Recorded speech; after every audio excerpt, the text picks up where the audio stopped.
올해 성장률 0.8%, 한국은행이 오늘 내놓은 전망입니다.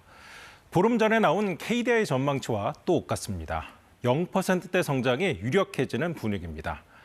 2000년 이후 연간 성장률을 보면 코로나19 첫 해였던 2020년을 빼면 최악의 성적표를 거둘 확률이 큰 상황입니다. 관세 협상이 잘 되면 좀 나아질까요? 한국은행은 그렇게도 해도 성장률 0.9% 정도가 최선일 것으로 봤습니다.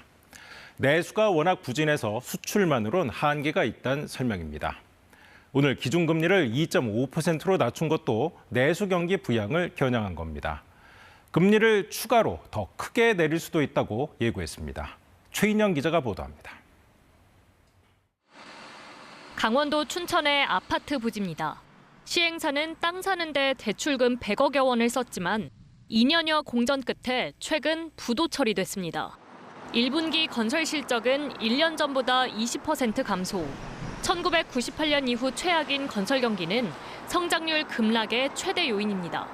석 달 새 날아간 성장률 0.7 중 0.4가 건설업 탓. 민간 소비 부진까지 0.5 이상이 국내 요인이었습니다. 한국은행이 내수 진작이 시급하다고 보는 배경입니다. 지난해 10월 이후 0.25씩 4차례 기준금리를 내렸지만 하반기엔 더 크게 내릴 수 있다고 했습니다.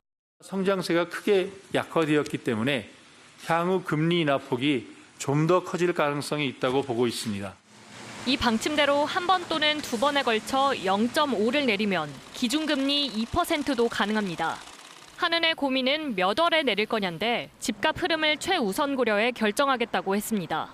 경기 부양보다 주택 가격이라든지 이런 자산 가격으로 막 흘러들어가서 저희가 코비드 때 했던 그런 실수를 다시 반복할 가능성도 굉장히 큽니다. 또 다른 고민은 환율입니다. 한국과 미국의 기준금리는 2%포인트까지 역대 최대로 벌어진 상태. 미국 금리 인하가 지연되고 있어 한은만 내리면 격차가 더 벌어질 수 있습니다. 달러 유출이 늘 수 있고 1달러에 다시 1,400원대로 올라설 압력이 커질 수 있습니다. 다음 기준금리 결정회의는 7월 10일, 새 정부 출범 한 달여 뒤입니다. KBS 뉴스 최인영입니다.